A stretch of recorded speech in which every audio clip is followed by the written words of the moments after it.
Stay. This is Bookshot Hour. I am Maggie Ross, and I am live from Porcupine, South Dakota, along the Porcupine Creek where the porcupines roam. I'm a little late. This rain kind of throws me off every now and then.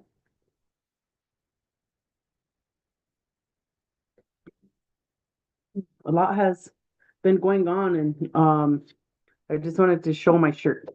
So I got this shirt. I got this shirt from the TikTok shop, and I'm wearing it in honor of the Palestinian journalists in Gaza.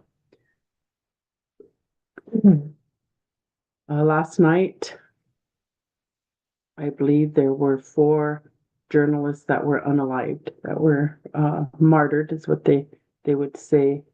They were martyred, and one of them was a woman journalist, and her name was Noor.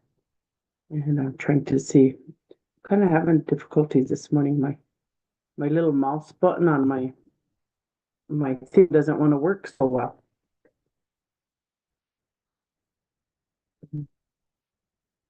And then I pulled it up on my phone, not even, and I don't know, I have those moments like I'm not even on my phone, but yeah, I did that on my phone. I wanted to show a picture of her. Oh, give me a minute here. Oops.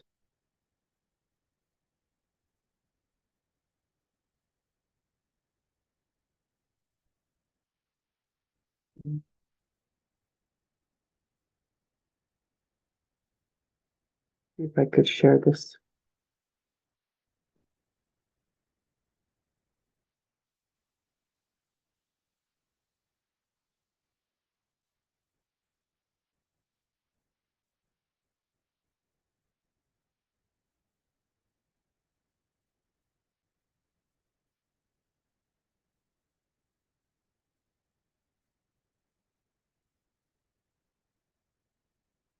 Okay, so it says that in central Gaza's Dir al-Balah, journalist Noor Quadil, her husband, journalist Khalid Abu Saif, and their daughter were killed in an Israeli bombardment of their home. Meanwhile, in the southern town of Al Qura, near Khan Yunis, journalist Abdul Rahman Al Abadal was killed in a separate Israeli attack. These latest journalists followed the targeted assassination of journalist Hassan Islah last week when Israeli forces bombed Nasser Hospital in Khan Yunis. In April, another journalist was killed and 9 others injured when Israeli forces struck a media tent in Khan Yunis. Since early Sunday morning, Israeli forces intensified their attacks across the Gaza Strip, targeting displacement camps, homes, and hospitals. More than 125 Palestinians have been killed in the latest round of bombardments. Since Israelis reneging on the ceasefire on March 8th, it has killed and wounded thousands of Palestinians throughout the Gaza Strip through a bloody and ongoing aerial bombardment. On October 7, 2023, following a Palestinian resistance operation in southern Israel, the Israeli military launched a genocidal war against the Palestinians, killing over 52,000, wounding more than 118,000, with over 14,000 still missing. Despite habitual condemnation by many countries around the world of the Israeli genocide, little has been done to hold Israel accountable. Israel is currently under investigation for the crime of genocide by the International Court of Justice, while accused war criminals, including Prime Minister Benjamin Netanyahu, are now officially wanted by the International Criminal Court. The Israeli genocide has been largely defended, supported, and financed by Washington, D.C., and a few other Western powers. Excuse me. I share that because um, there's like a lot of mixed messages going on. So Trump has been out, excuse me, Trump has been out, like doing his campaigning about making peace in the Middle East, but I think it was more of a what would you want to call it? Like, I think he was just trying to trick us, like doing an economy thing. And so when we think about Iktomi and how he told the ducks, to close their eyes, and then he went around and he did that. And that's kind of what I feel like Trump is doing to the Palestinians and to the world. He's like saying, no, I'm for supporting them, and no, I'm opposing Netanyahu because he did some things, but he didn't do anything. Like I think it was just a distraction to allow Netanyahu to continue. And so everybody was thinking, oh, America is going to do something. Oh, China is going to do something. Oh, somebody is going to do something. And then nobody did anything. And so about 100 people last night were unalived in the Gaza Strip.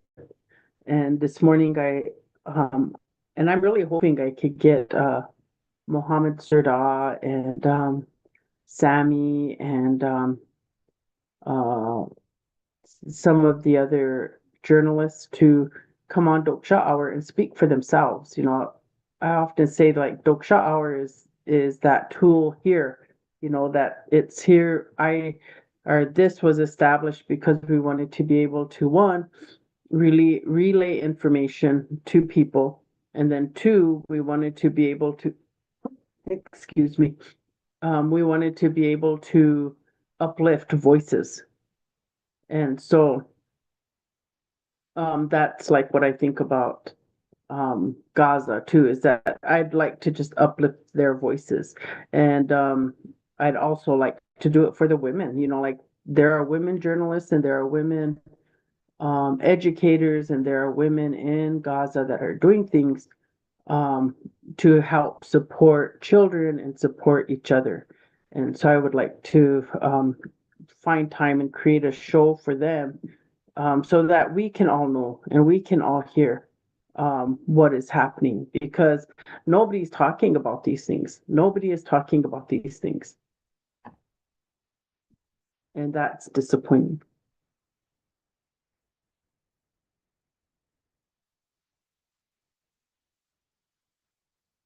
Anyways, it is graduation season. Oh, I just want to sneeze. I'm sorry. I really want to sneeze. And I'm not a quiet sneezer either. So, like, when I sneeze, I sneeze. Everybody hears me sneeze. Wake up the whole neighborhood with my sneezes.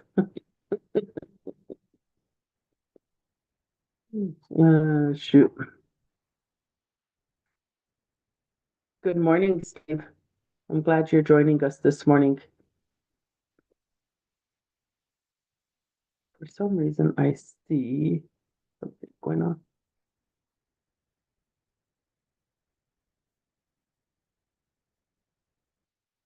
Hmm. It's going to, and I can't do it. Hold on.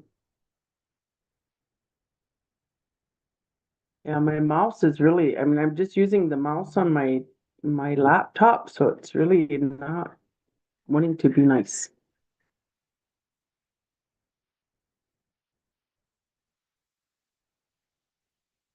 So it's graduation season, everyone's doing their things. And yesterday I went to Lakota Tech's graduation, and that was very nice.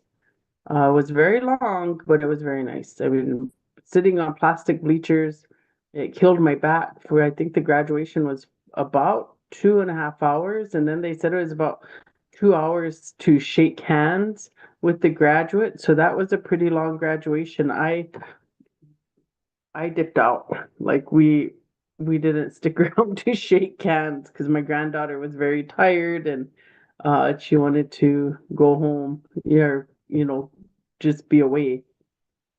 Um,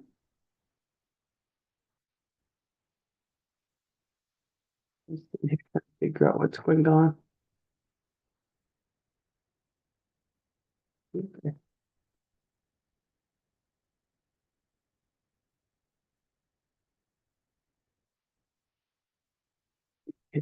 For some reason, it was saying my battery was dying and it's plugged in, but anyways.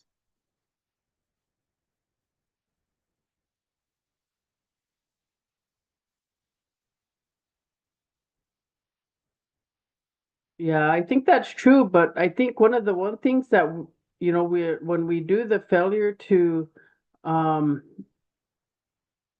to recognize what's going on over there. And so I've been telling here on Toksa Hour about the Israeli surveillance, the apartheid system that has been established over there, and how they spy on everybody, or spy on the Palestinians, not just in Gaza, but they do it in the West Bank, and they have drones going nonstop, doing all of these things to spy on the people. And then what they do with law enforcement to them. And we're like getting to that place now, I think in the United States, but we're too busy sleeping, or we're too busy. I don't know what we're doing as citizens over here, because we're in a situation, one, where Trump is pushing a lot of things through the Supreme, through his executive orders, and then doing these kind of behind the scenes threatening of court or of judges, right? Like um one outrageous thing, he wanted to open up Alcatraz, reopen Alcatraz, and that's like where he was saying he would imprison people, and there was a some allegations, or reporting from other people that were saying, like he was threatening the judges that that's where he's going to put them. And so like all of these different things, and ICE actually and is proceeding to prosecute a state judge. They're saying that the state judge aided and abetted a person that ICE was looking for deportation. And so we know these things are happening, and you see Trump, he comes out and he says the most craziest things, but his MAGA hat people really do, like they're indoctrinated with this stuff, so they go with him. But I do find it interesting is that some of the, and maybe they weren't true MAGA hats, but they were kind of a part of that process of indoctrinating people. Indoctrinating the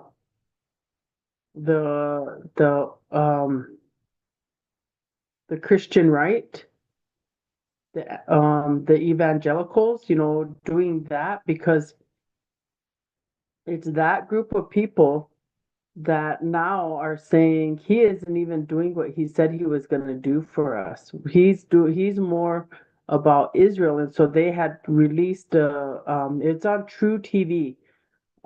They did a whole discussion about how they believe that Trump, what do you call that, converted, or I think in Islam they say revert, but I don't know if Judaism calls them converts or what. But anyways, that's what they're alleging, is that Trump is Jewish now, like he became converted to Judaism. And so this is why they're seeing him do everything for Israel and the Jewish people. And so the Christian people then are getting like upset about that. They are trying to um, revolt, I guess. And so you have your MAGA hats, and then you have the Christian people who are MAGA too. But um, like there's a huge division that's going on, anyways, within the GOP. So the Republicans are in this divide because they're trying to pass this massive bill that would give Trump whatever everything that he wanted and wants. And in that is these Medicaid, Medicare, Social Security cuts and food stamp cuts. And so people are fighting that. And um, and this is crazy because Marjorie Taylor Greene is probably one of the biggest Trumpers out there. And About 3 weeks ago, she like threw this out in the public. Like she made her statement. She said to Donald Trump, "You are not, you are not." How did she say that? You are not. What did she say that? Like you're not gonna be reelected. Like this is it. This is your term. There will be no third term of Donald Trump. And then she goes on to say, I am MAGA. So when you hear me speak, know that the MAGA people are behind me. And we are not supporting giving any more money to Israel or to any other country. We want America first. And then she just like did this because last year when everybody was coming out against all these politicians, and she was one of them that went on the whole thing about Israel has the right to defend itself and Israel. Like she was a staunch supporter because she received quite a bit of money from AIPAC. Anyways, this week she came out and said, I will no longer accept money from AIPAC. And she's coming out really, really strong in this way about like saying, we want things to change here in America. Over there, that's not our agenda. For MAGA people, this is where we're at. And so it's really interesting to hear to hear her talk like this because I was getting ready to make a video about like her transition, like how she's changing, and now all of a sudden, I wouldn't say that she's pro-Palestine, but she is pro-America, right? Like she is about America, like whatever, the dogs and whistles of America. She's about racism in America. She's about all of those things. So if we could keep it, to me, I think it's like she's saying, if we could just keep that here, not get involved in other countries' racism and apartheid systems, we just want to develop our own here, then let's do that. Trump's, I think, in a couple of weeks, he went before Trump's administration went before the Supreme Court this week, and they talked about birthright citizenship. But in the way they did that, they they they didn't want to talk about birthright citizenship. What they wanted to do is talk about whether or not judges, lower court judges, can put injunctions against Donald Trump's or a presidential executive order. And so they laid that out, and I don't know if they'll win, if they'll come out on top of that. But there were some questions within the Supreme Court hearing about birthright citizenship, and so birthright citizenship, that's like us.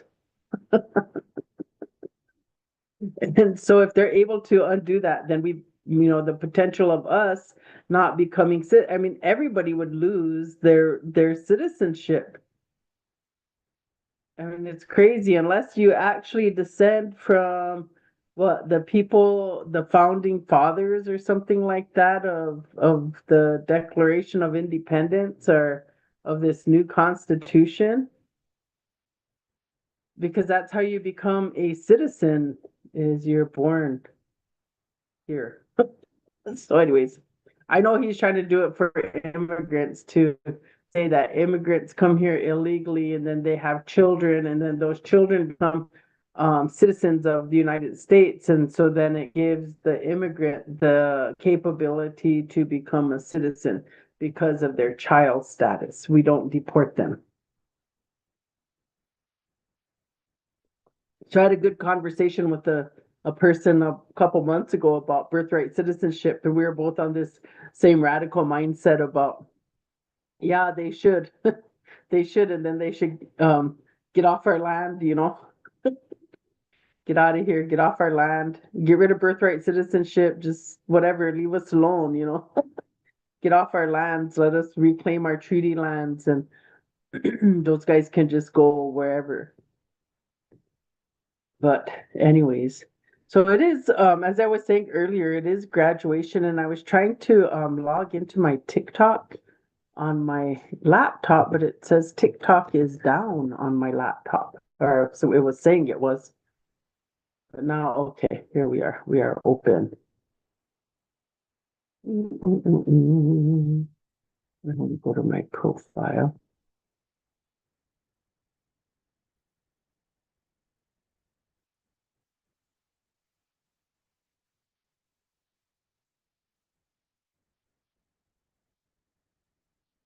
Oh, wrong one. I wanted to do my liked.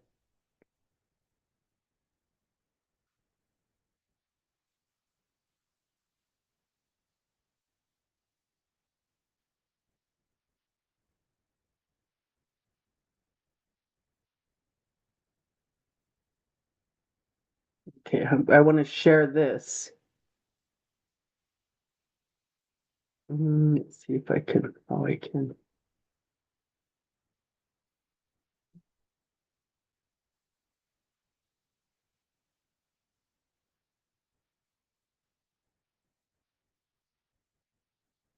So this is a commencement speech that was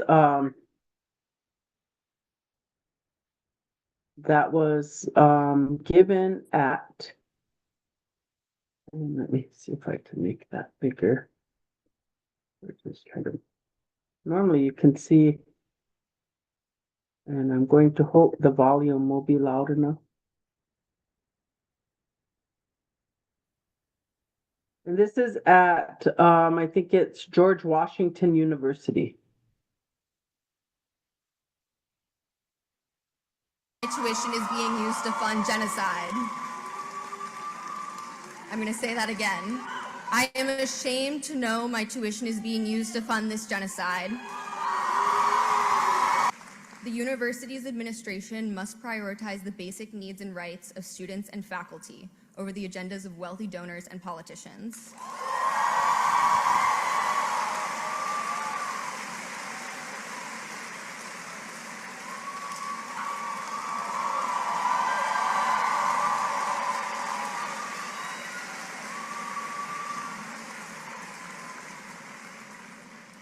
The university must prioritize research and education over investments and profit.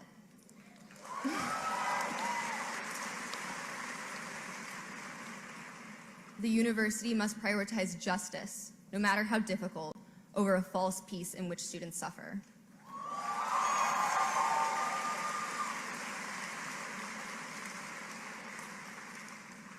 For over a year, we have watched a genocide be committed against Palestinians.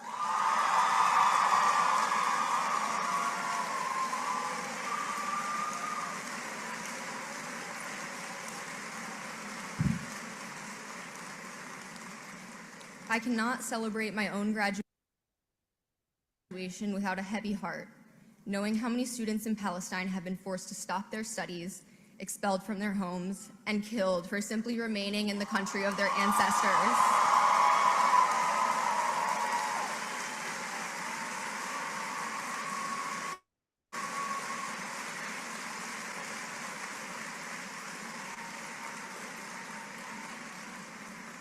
The horrors unfolding halfway across the world may be easy to ignore for those lacking a moral backbone. For the rest of us,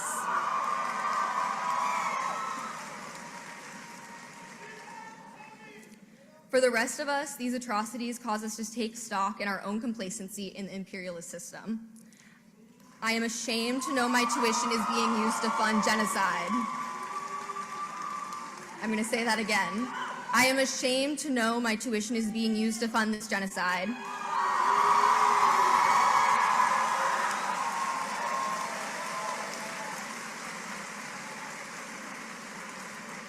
Every year, the cost of attending this university increases without a corresponding improvement in the facilities and resources provided to students, staff, and faculty.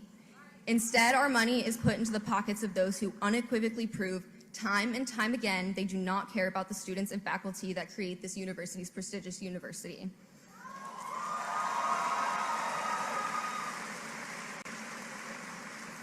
Despite repeated calls from students and faculty to disclose all endowments and investments by the university and divest from the apartheid state of Israel, the administration has refused to negotiate in good faith.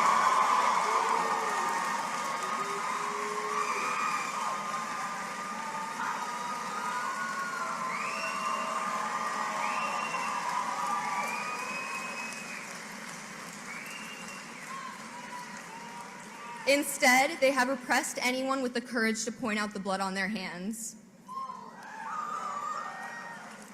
I hope in time I will be proven wrong, that those in power will shed their self-interest and finally commit to a university free of ties to genocide.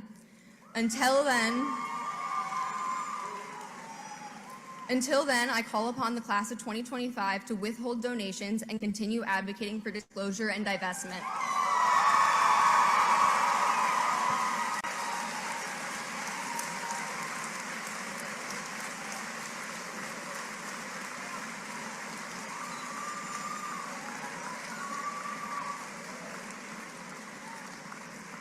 None of us are free until Palestine is free. Thank you.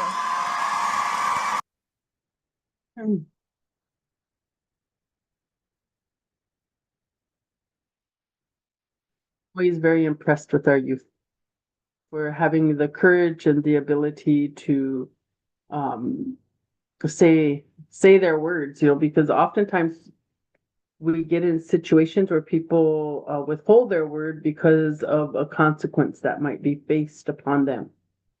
And so that's why we all end up sitting and staring at the wall, acting like nothing is happening. And so I give a lot of kudos, a lot of woplas to our youth. As I said, I went to Lakota Tech's to their graduation yesterday, and one of the students there also spoke on behalf of Palestine and what was happening in Gaza. And so even here, like, our youth are concerned about it. But as adults, we all act like we're more important than the youth's voice. I think OLC's graduation will be coming in June. I'll be interested I might go to it and hear what our students might speak about. But we're really, I don't know, like we're really teaching ourselves to be passive. To, like, our institutions teach that. They don't teach us how to stand and speak. And I know that we're a listening nation, like we're supposed to listen to each other, but we don't even practice that. As adults, we don't listen. We spend a lot of our time speaking at or to people. We don't speak with them. And I see that causing a lot of problems. Some people believe because of their position and status that they are more important than other people. And that's not true either. And as Lakota people, we always believe in ikje, right? Ikje wichasha, ikje wia. Being common. That's why we have one of our within one of our value systems is to not be boisterous, to not be arrogant. Like, we don't celebrate that. We don't celebrate greed. We celebrate the ability of giving away. Generosity is our value. And even though there are places that were established in our traditional societies where people could go, men could go and boast their deeds, but it wasn't something that you're supposed to do everywhere. There's one place that you were given that place to do it. And then everybody else spoke on your behalf of your deeds. It's the people, it's the people who see you. Like, there's many books of first-hand experience of people talking about who Crazy Horse was. What he looked like. And his deeds. That's why Crazy Horse is prominent within our culture and our history and our stories. The same thing for Sitting Bull. Same reason, because somebody They told those stories. Somebody spoke on their behalf. That's why we know names like Rain in the Face.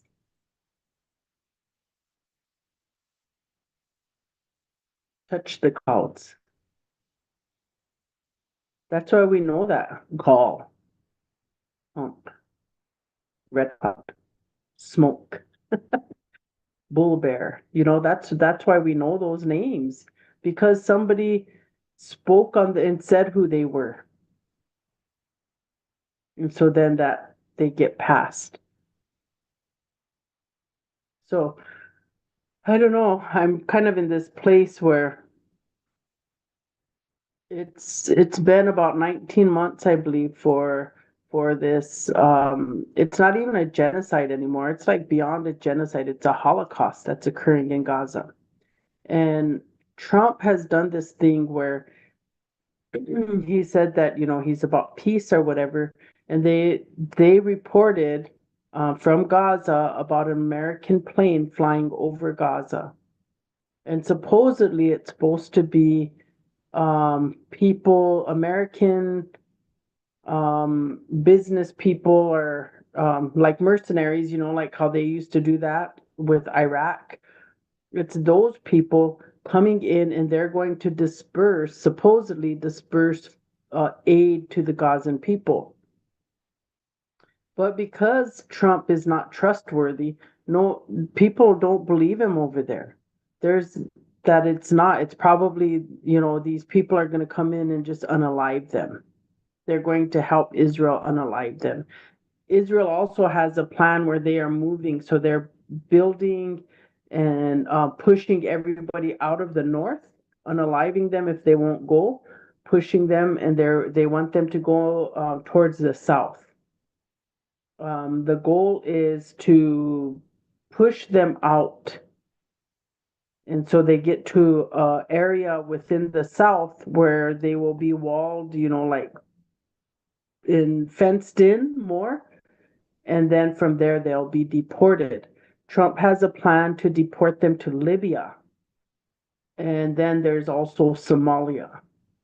So that's Trump's plan, to deport them to Libya and to Somalia, even though he's telling everybody no, um, they don't want to go. So they, like we're going to help them rebuild.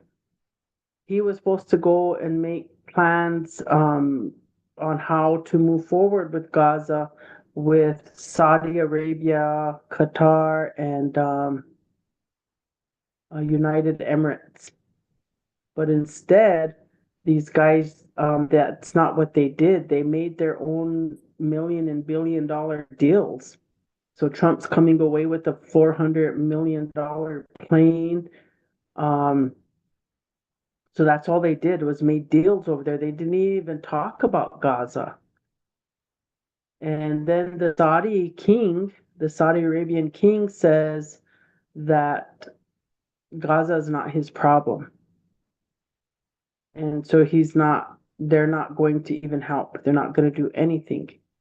And so we have a lot of like these mixed messages going on. And so the Gazans, all they do is now they have hope to God, to Allah, what they say, that Allah is either, he will save them, by, allowing them to be unalived, or save them by ending this atrocity, this Holocaust. And so a lot of the people from Gaza that are on TikTok, they're now giving their goodbyes. And that was hard for me to read, or even to listen to for some of my friends, my press friends, and my my friends that I've made in the past 16 months, 15, 18, 19 months, however long it's been since October 7th. It's been hard for me to read those and to hear them. Even Basan gave her goodbye, because they all believe that that's what's going to happen, is that they're going to be unalived. Um, I watch children, they're just young, 2, 3 years old asking for help. There's a lot of stuff and there's no food. Like there's not even like we could donate money to them, but there's no food anywhere in Gaza now. I think they were saying somebody was able to get some flour. So even they're ruining the land, they can't even plant their own harvests. They're doing so much to them, so they can't fish. They can't even go out in the ocean to fish. So I watched a video of them eating a sea turtle, and they said they don't even eat sea turtles. That's not in their culture to do that, but that's what they did. They ate a sea turtle. They didn't know how to cook it. They didn't anything, but that's that's what they did. And so there's a lot of things going on. I think about our own struggles here on the reservation and thinking about how we're so connected. Like I feel like what is with the Palestinian, I even said that to them when they were talking about how they're pushing them south to get them into this fenced area or a walled area. I was thinking that sounds like the longest walk, that the Cherokee or the five civilized tribes, the Cherokee, Chickasaw, Choctaw Creek, and the Seminoles had to do the longest walk to Oklahoma.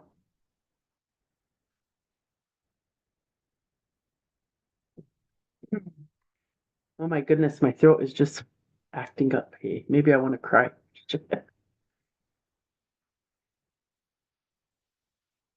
Anyways, that's what's happening. And then I look at all these funding issues here that are happening for the tribes and IHS. And so I'm waiting for Chase Iron Eyes, right? Like Chase is a big old RFK junior supporter, campaigner, whatnot, trying to build him a base here in South Dakota amongst the tribes. That Chase is going to push that IHS is not affected or, because we have poor services as it is, for decades, IHS and the Republican Party and Democrats, the politicians have been wanting to get out of Indian health services. And so they're pushing more and more and more of that responsibility onto us. And if you ever think about the Iktomi stories where they talk about how, this propaganda stuff, come and lies. Yeah, I can help you do that. Yes, I can. But then there's a consequence in the end of it. And that's why Iktomi always goes away laughing because he tricked us and fooled us. And our politicians, they don't get that. Like, they advocate for us to run our own show, and which is maybe a good thing, but then at the same time, like, who's that responsibility supposed to be to? And then the federal government turns around and says, you are a sovereign nation, but then treats us like children when it comes to funding.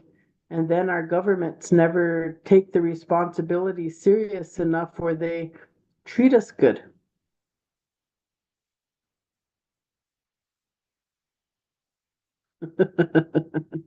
Yeah, I don't know if Chase has it though. I saw him yesterday. His son was the one that spoke on Palestine.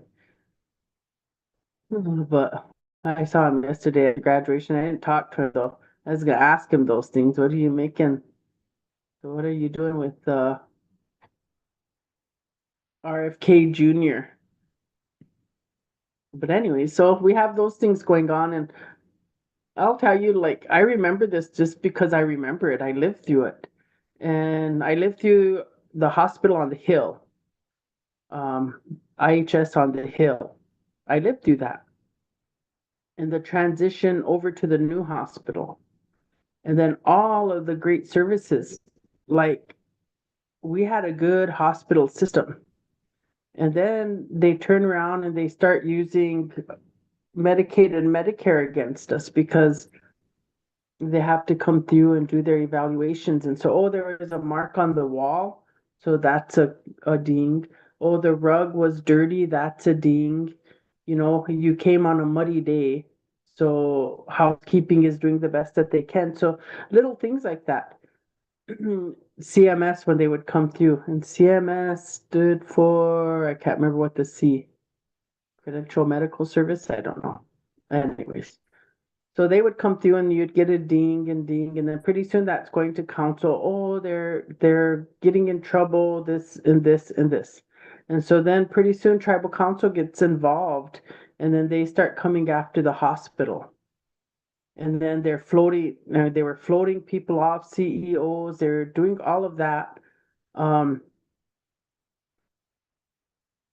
through the services that were being provided. So then nobody wants to come here. It just really puts this big hindrance on us. So then we start advocating, oh, we could do that better. We could take care of our own. And it's just really sad because now we're in this situation where we don't have providers and then we have to do contracts. So there's contracted providers, so they're all on a rotation schedule. And then we're looking up at Susan, our Oyate Health Center, like what's happening up there and how is that going to affect us?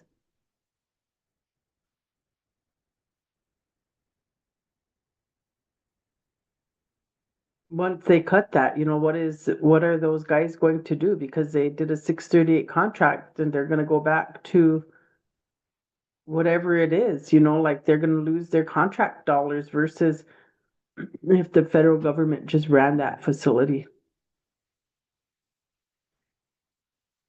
And so we don't have um problem solvers. And I feel sad about that. And I feel sad that I say that because that's really judgmental. But we don't have one, we don't have problem solvers, and then we don't have people in the streets. Like we are not organizing against our own tribal governments. And we need to. You look at our homeless rates, those are pretty bad. There's more people in Pine Ridge that are homeless now on the streets that are dependent on the homeless shelter and all of that. And it's really interesting too because from my understanding is we have other homeless people, like other race, like non-Indian homeless people coming to Pine Ridge because they hear that it's a safer place to be homeless. And I'm like, I don't know if it's a safer place to be homeless because we have a lot of death going on around here. And so I don't know, I guess I'd have to go and ask them, what do you mean by safer, Because there is still a lot of violence happening to our homeless people. And people don't get it. They say, "Oh, you have housing," or like how they blame it on people. But I'm gonna give you an example. They built these cluster housings on all the reservations, and so in a cluster house, maybe you got a 3 bedroom and maybe there's a basement there. And you got that house and it was built in the 70s. So you first moved in there. It was you and your kids. And then as the years go, it's your kids and then their kids because so then where they each had maybe their own room or sharing a room, well now it's a family to a room. And so there's you, there's your children, and then there's your grandchildren. And then from there your grandchildren grow up. And so it's the same thing. So you're ending up with all these generations in a house that was provided from 1970. There are some houses that are built addition, but there's just not enough. And there's no single homes, there's no or single apartments or things like that people can actually be able to get on their own feet and get started. And so we hinder people and we take away opportunity because we force them to live in these situations.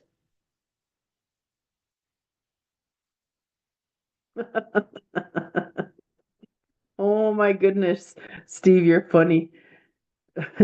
Steve says, I'm just asking mom where to leave my bones. Told her I'm gonna leave them next to Billy the kid's mom. Where's she buried at? Maybe me too.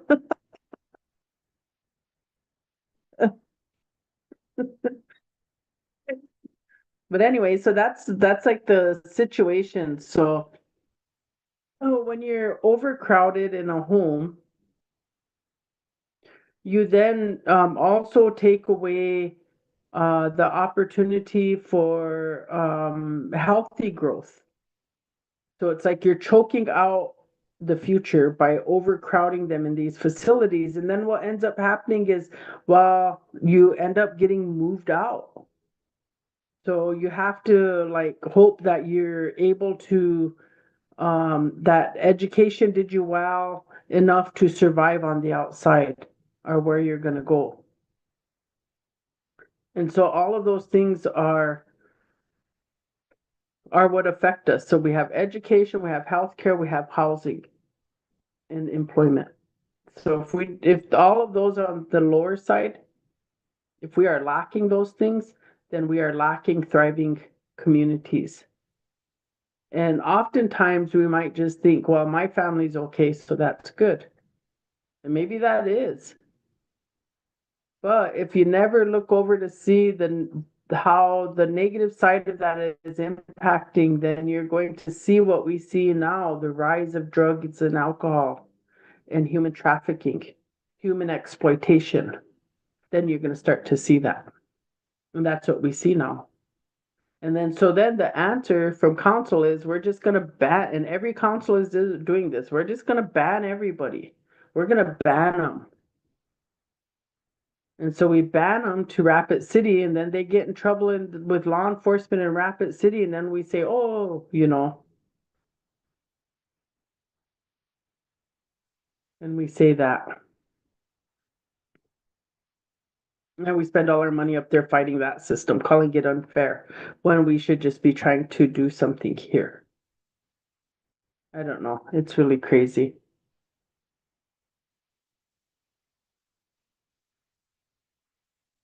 Mm.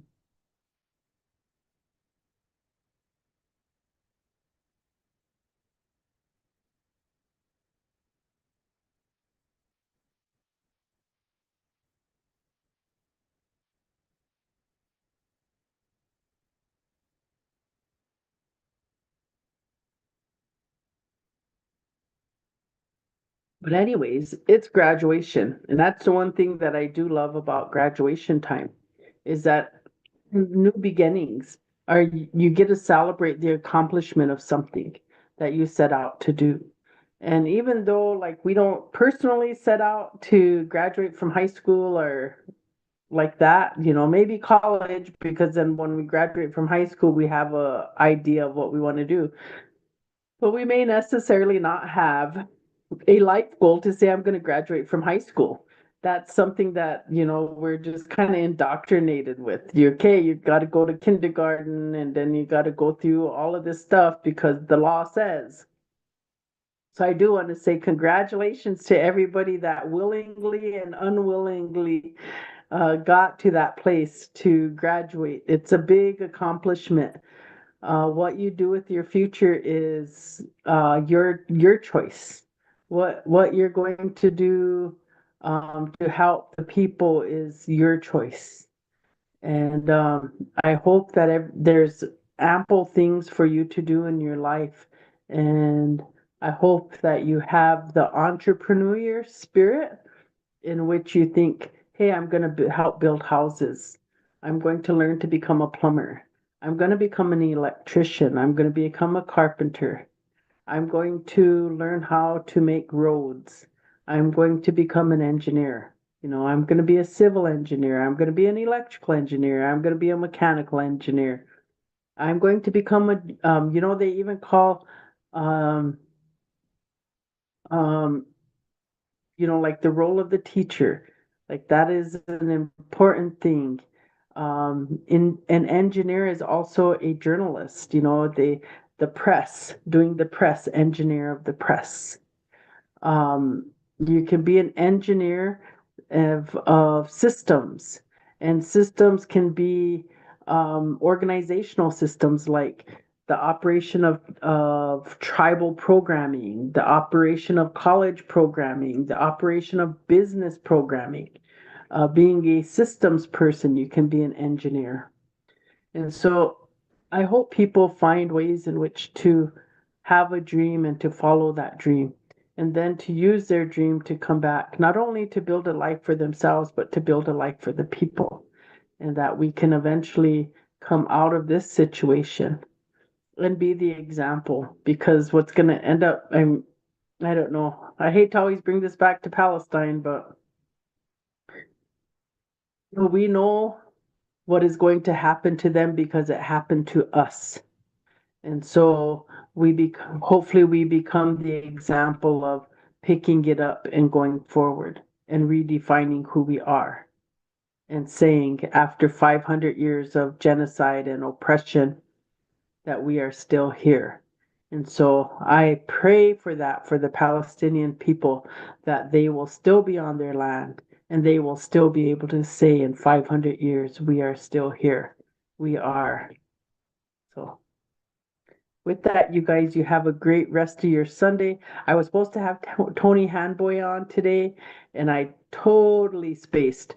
Like it was such a crazy week and then so windy, like I didn't know if I was coming or going, literally. That wind, one day I came out of my office building and that wind took me and I was just running. I'm like, oh my God, just screaming, trying to stop.